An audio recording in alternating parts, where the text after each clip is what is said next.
Hi, I'm Joy Harris, a Florida home economist. In this video, I'm going to show you how to make thin cornbread, and it's delicious. You start with 1 cup of cornmeal. Now, I like to use a stone ground cornmeal, enriched white stone ground cornmeal.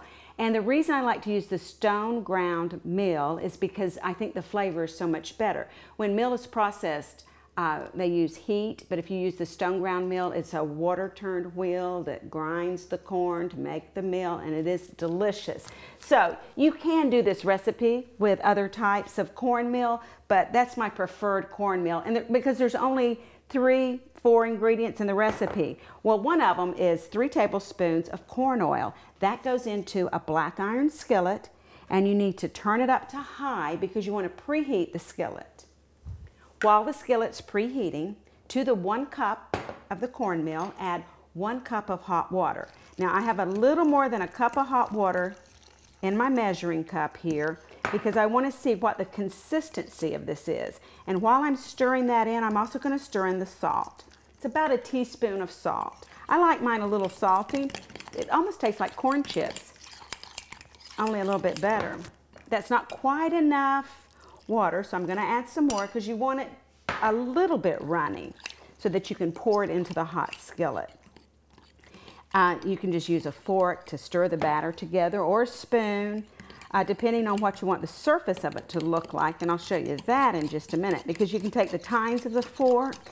I mean, it's good for mixing the batter like this, and see how it's kind of soupy and it runs off the fork. But when you pour it into the hot skillet, put in a little bit first and see if it's just now starting to sizzle, so that's just right. And then pour the batter into the skillet. Then, taking the fork, move it out to the edges.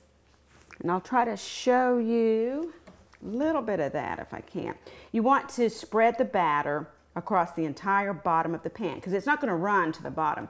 And the oil kind of seeps onto the top as well. And that's fine too, because that's what you want. You want to incorporate some of the oil into the batter. If you smooth it with a fork, you're going to have ridges in it. It'll make it a little crispier.